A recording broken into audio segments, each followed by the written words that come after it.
پورے اعتماد کے ساتھ اس وقت آپ سے یہ کہنا چاہتا ہوں اور گزارش کرتا ہوں کہ اس کو بہت سنجیدگی سے سن کر غور کیجیے گا کہ حالات کا یہ حقیقی رخ نہیں ہے۔ حالات کا دوسرا رخ یہ ہے کہ انصاف کے غلبے کا وقت قریب ہے۔ حالات کے حقیقی رخ یہ ہے کہ امن و انصاف کے قیام کا وقت قریب ہے۔ یہ ہمیشہ پوری تاریخ میں انصاف کا قیام جب بھی قریب ہوا ہے تو اس سے پہلے چیلنجز آتے ہیں، اس سے پہلے جھنجھوڑ دینے والے حالات آتے ہیں، اور دنیا میں ظلم کا مزاج رکھنے والے لوگ وہ ظلم کو اپنی آخری انتہا تک پہنچانے کی بھرپور کوشش کرتے ہیں۔ میں نے ایک آیت پڑھی تھی سورہ ابراہیم کی، جس میں اللہ نے انسانی تاریخ کے واقعات کو بیان فرماتے ہوئے ارشاد فرمایا ہے کہ ہر دور میں انبیاء علیہم السلام کو یہ دھمکیاں سننی پڑی ہیں اپنے زمانے کے سچائیوں کو جھٹلانے والوں کی طرف سے کہ لَنُخْرِجَنَّكُم مِّنْ أَرْضِنَا أَوْ لَتَعُودُنَّ فِي مِلَّتِنَا، تم کو ہمارا دیش چھوڑنا پڑے گا، ہم تم کو اپنے ملک سے اپنے دیش سے نکال کر رہیں گے، ہمارے دیش میں تمہارے رہنے کی صرف ایک شکل ہے کہ تم گھر واپسی کرو۔ لَتَعُودُنَّ یہ قرآن کا اعجاز ہے کہ قرآن نے وہی واپسی کا لفظ بولا ہے جو آج کچھ لوگ بول رہے ہیں۔ کیا یہی منصوبہ ہمیشہ ظالموں کا ہمیشہ پورا ہوا ہے؟ نہیں۔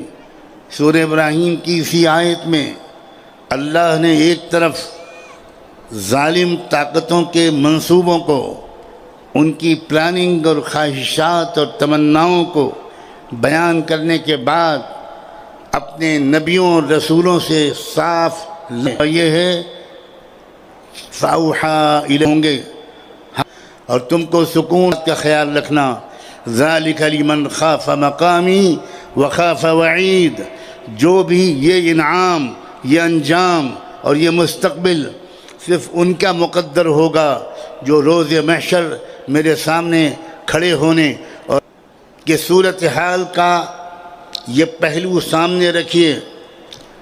رات کا اندھیرا جب بہت بڑھتا ہے، ہاتھ کو ہاتھ سجائی نہیں دیتا، تو اس کو دیکھ کر دو قسم کے تاثرات قائم ہوتے ہیں۔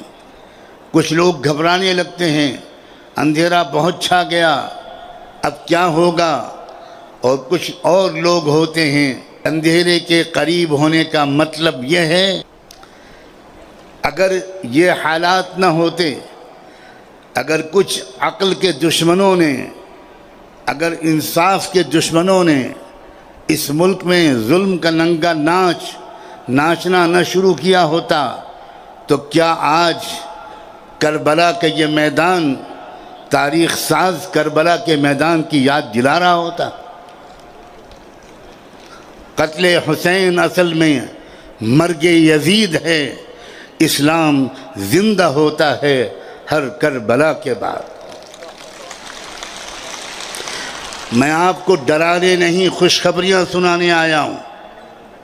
میں آپ کو بہت ہی محتاط لفظوں میں بہت مثبت اور حاضر ہوا ہوں۔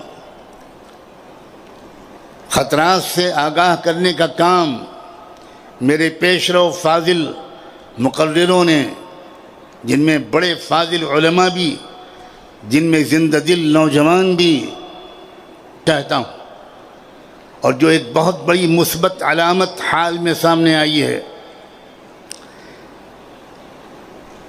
اللہ نے اپنے کرم سے، اپنی قدرت سے رحمت دو عالم آقا انعامدار محسن انسانیت سیدنا محمد رسول اللہ صلی اللہ علیہ وآلہ وسلم کی ذات گرامی کو، ان کی زندگی کو، ان کے نام نامی کو پوری دنیا کا سب سے بڑا ایجنڈا بنا دیا۔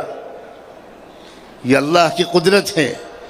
پوری دنیا کا میڈیا، پوری دنیا کے اخبارات، پوری دنیا کے مفکرین و مدبرین، پوری دنیا کے اہل قلم، پوری دنیا کے پالیسی میکرز، پوری دنیا کے ممبران پارلیمنٹ، یہاں تک کہ اقوام متحدہ اور سلامتی کونسل کے سوچنے سمجھنے والے لوگ، وہ اس وقت ایک ہی ذات کے متعلق اپنے خیالات کا اظہار کرنے پر مجبور ہیں، اور وہ ذات ہے سیدنا محمد الرسول اللہ۔ آپ ذرا مثبت انداز سے حالات کو سوچنے کی عادت ڈالیے۔ یاد رکھیے یہ منفی جو نیگیٹو حالات ہیں، ان کے پیچھے ایک زبردست پازیٹیو تصویر چھپی ہوتی ہے۔ اگر آپ صرف میڈیا کے ذریعے حالات کو سمجھنے کی کوشش کریں گے تو کبھی بھی صورتحال کی اصلی حقیقت کو اور منفی منظرنامے کے پیچھے چھپے ہوئی پازیٹیو حقیقت کو نہیں سمجھ پائیں گے۔